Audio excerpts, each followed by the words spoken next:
एक लंबे समय पहले सुभद्रपुरम नामक एक गांव में सुभाष नामक एक आदमी उसके माता पिता के साथ रहता था। वो दोनों बहुत मेहनत करके सुभाष को थोड़ा पढ़ाते हैं और सुभाष भी उसके माता पिता के मेहनत के बारे में सोचकर मुझे भी कोई काम करके उन दोनों का सहारा बनना होगा, ऐसे सोचता है। इसी कारण वो नौकरी ढूंढने उस गांव के बाजार को जाता है। ऐसे वो 2 दिन मार्केट में जान पहचान के लोगों को काम के लिए पूछता है, लेकिन सभी ना ही कहते हैं। तब वो आखिर में प्याज की व्यापार कर रहे एक बूढ़े आदमी से काम के लिए पूछता है।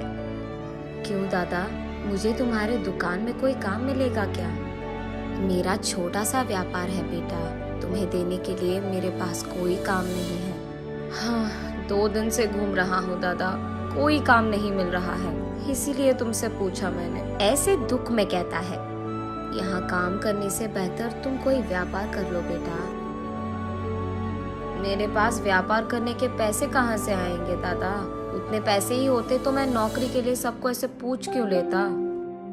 बूढ़ा व्यापारी थोड़ी देर सोचकर, मेरा भी कोई अपना नहीं है, हर रोज मेरी कमाई से थोड़ा मैं बचत के लिए रखता हूँ, वो पैसे मैं तुम्हें दूंगा, उससे तुम कोई व्यापार शुरू कर लो, लेकिन सिर्फ एक शर्त पे, तुम्हारे कमाई के लाभ से थोड़ा हिस्सा मुझे भी मिलना चाहिए, तभी दूंगा। ऐसे कहता है, तुम मेरी इतनी मदद कर रहे हो तो मैं हिस्सा क्यों नहीं दूंगा दादा? अब से तुम भी हमारे घर आकर हमारे साथ रहो दादा, अगर तुम्हें ऐतराज ना हो तो।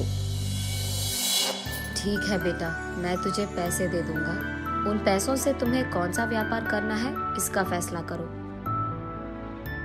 ठीक है दादा, ये कहकर वो वहाँ से अपने घर चले जाता है।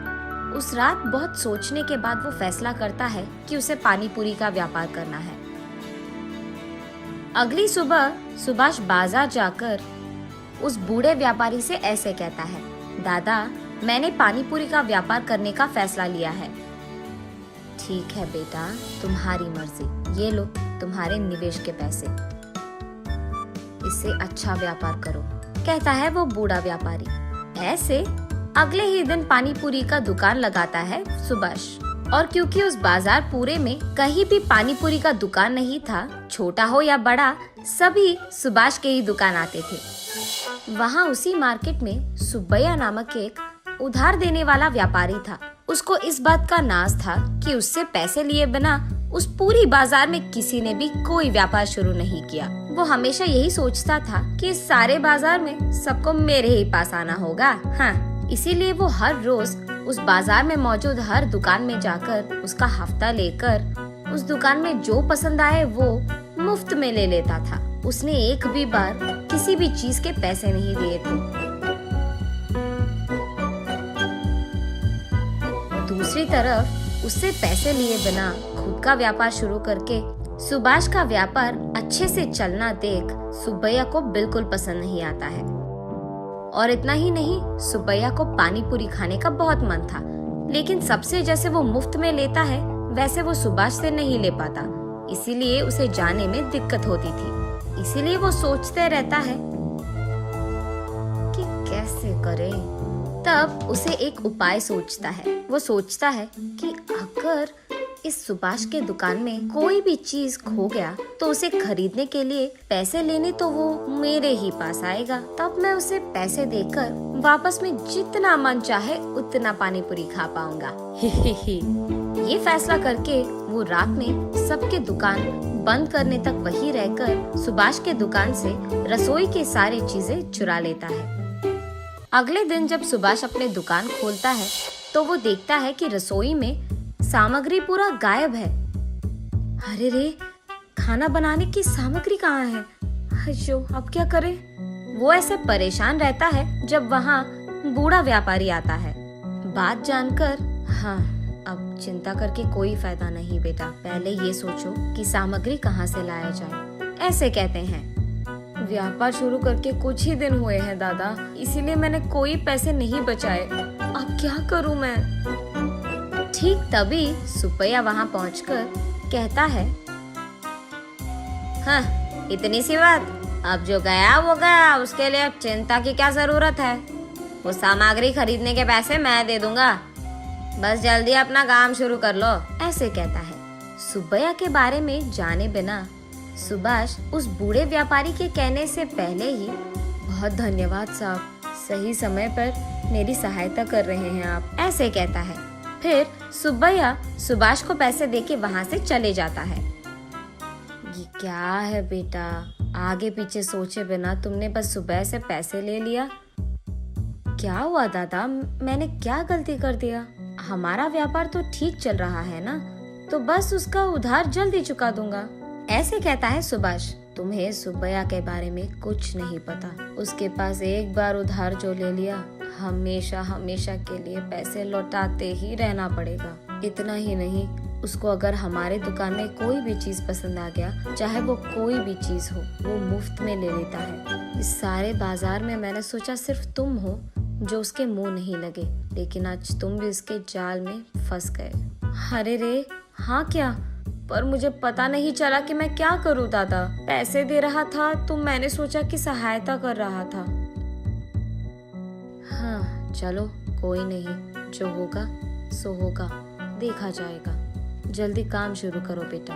ऐसे वो दोनों अपने अपने व्यापार शुरू करते हैं। शाम होने पर सुब्बैया सुभाष के पास आकर एक प्लेट पानी पूरी दो, ऐसे कहता है। तब सुभाष उसे एक प्लेट पानी पूरी देता है। उसके खाने के बाद एक और प्लेट पूछता है और उसके बाद एक और प्लेट और एक और प्लेट खाकर कहता है, बाबू सुभाष, आज के जितने पैसे तुझे मुझे देने हैं उसमें आधा पानी पूरी का बिल समझकर बाकी आधा दे दो, ऐसे कहता है।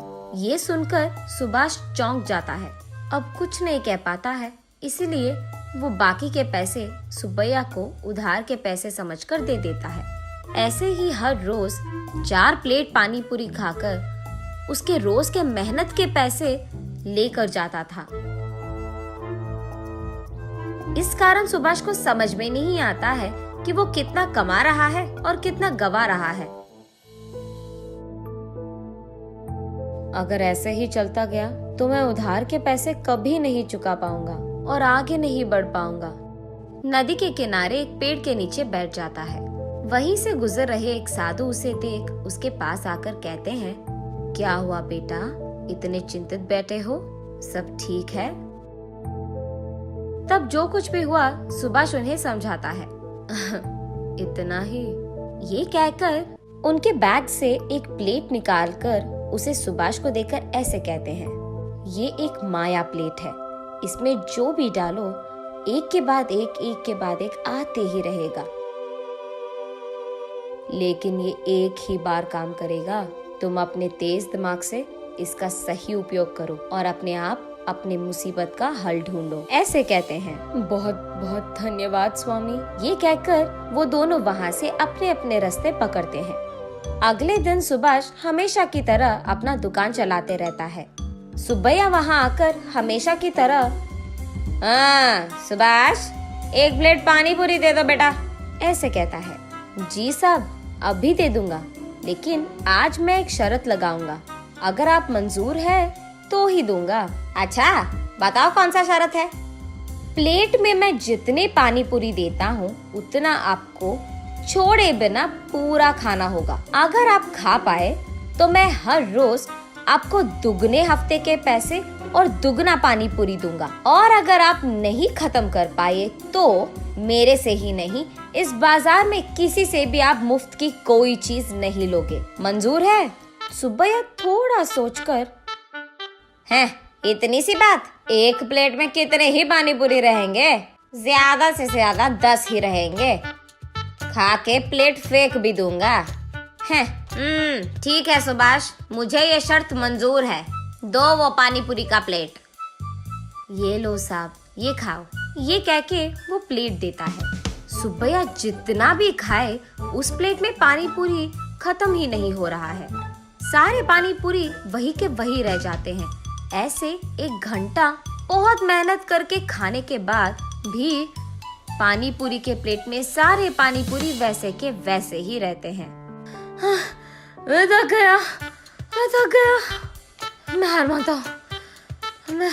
मानता हूँ, ऐसे कहकर वो अपने पेट पे हाथ रखकर अपने आप को खींचते हुए उसके घर पहुंचता है। ये देख उस बाजार में सारे दुकानदार सुभाष की शुक्रिया अदा करते हैं कि उसके वजह से उनके मुसीबतों का हल मिल गया। और सुभाष अपने मन में साधु का धन्यवाद करता है